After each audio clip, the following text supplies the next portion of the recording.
video, we're going to discuss the do's and don'ts of cross-examination. Cross-examination is an underappreciated part of a debate. Done effectively, cross-examination can greatly improve your chances of winning. The first thing to note is cross-examination is speech time.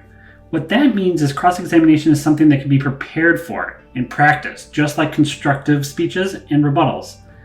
It means you have to have a plan. It means it's a time that can be used to advance your arguments in front of the judge. There are 3 types of questions you can ask in cross-ex. First, information-seeking questions. These are questions that merely seek to clarify something your opponent said. Did you read the 3rd card? What was your 4th argument on topicality? What's the impact to the disadvantage? This is a suboptimal use of cross-ex.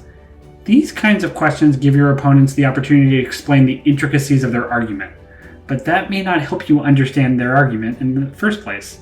So it gives the opponent an opportunity to gain credibility with the judge without really helping you. Additionally, a lot of information-seeking questions could be avoided with more practice in regards to flowing. Avoiding the need for information-seeking questions is the best strategy. The second type of question are trap questions. These are questions where you use the answer in cross-examination that is in one direction to aid you with an argument that goes in another direction. Here's an example. Let's say you're affirmative and the negative reads a disadvantage. You think your affirmative solves the impact to the disadvantage much better than the risk your affirmative causes it. So you're planning to turn the disadvantage and claim the negative's impact. In cross-ex, you can ask questions about the impact. Why is it slow? Why is it unlikely? Why is it a low magnitude? The negative team will defend their impact. Most debaters' first instinct is to contradict their opponents very strongly. Then, when you claim to solve their impact better later in the debate, you can say it's the biggest and fastest impact in the debate because that is what the negative team argued in cross-ex. The final type, and the one that should occur most often, is the argumentative question. Argumentative questions produce direct clash by refuting something your opponent said. Here are the do's and don'ts of formulating good argumentative questions. First, argue, don't ask. Argumentative questions are not open-ended. An example of an open-ended question is, how do you solve climate change? An example of an argumentative question is, how does the plan solve climate change given the low energy density of renewable energy and the emissions from countries like China and India?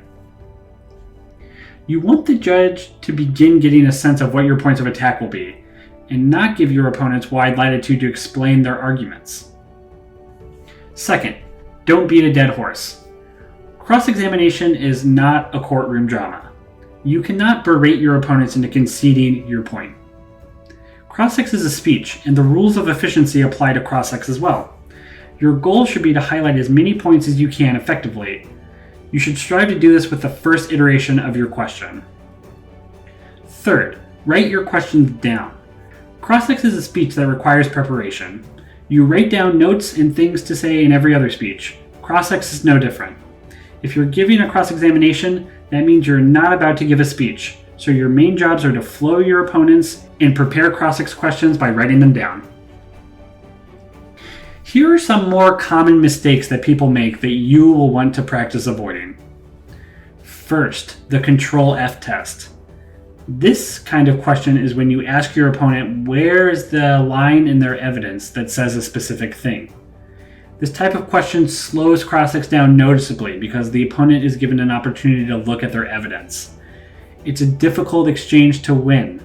Your opponent could bend the truth or simply make a compelling argument better than their card does, which most judges reward. The better approach is to form an argumentative question that is better than their claim and evidence, rather than merely try to point out that their evidence is not as good as you think it is. Second, incorporate cross-ex into your speeches. Cross-ex is 12 minutes of the debate, but seldom gets mentioned later on in the second half of the debate. That's because cross-ex is not done with a purpose, and focused on the things that are likely to shape and determine the rebuttals. Avoid this error and use cross-ex to save you time in your speeches by referencing exchanges that explain concepts. Third, don't interrupt your partner. You may have the impulse to jump in and interject in cross-ex. You should avoid doing this. This can be a credibility damaging move, and you run the risk of talking over many people, including your partner. You should only interrupt a cross-ex or a speech if you think the exchange will lose you the debate with no chance to recover. Otherwise, just let it go. 4. Avoid filler phrases. Here are some examples. Quote, "If you make that argument, we'll answer it. This evidence is surprisingly good. This is my cross-examination. We don't take a stance on X." All of these phrases are used to obfuscate or avoid answering a question. It's best to just be direct and answer the questions as they are directed at you. 5. Don't draw attention to dropped arguments.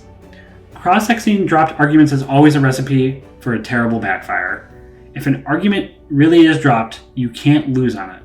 There is no potential gain from a cross-examination question about a dropped argument, but you are opening the door to allow the opponents to start formulating new answers, since you were the one who brought up the question. That's all we have about cross-ex for now. Thanks for watching, and see you in the next video.